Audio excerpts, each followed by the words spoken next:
જાણીતા ઉદ્યોગપતિને ત્યાં લૂંટનો નિષ્ફળ પ્રયાસ થયો।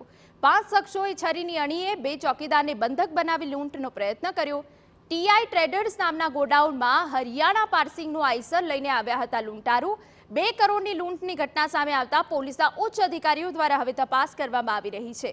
ફરાર લૂંટારાઓને શોધવા પોલીસે 3 ટીમ બનાવીને શોધખોળ શરૂ કરી।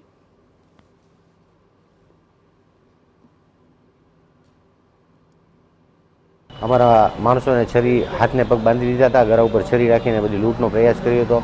આખો મોટો ટ્રક લઈને જ આવ્યા હતા અને ગાડીની અંદર લગભગ સરેરાશ 2 ટન જેવો માલ પણ ભરી દીધો હતો ગાડીમાં અને ટોટલ મેટલ હતી અને ટોટલ 1.5 થી 2 કરોડ રૂપિયાની માલની લૂંટનો પ્રયાસ હતો અને માણસોને બી જાનથી મારી નાખવાની ધમકી આપી માણસોને પણ માર્યા છે।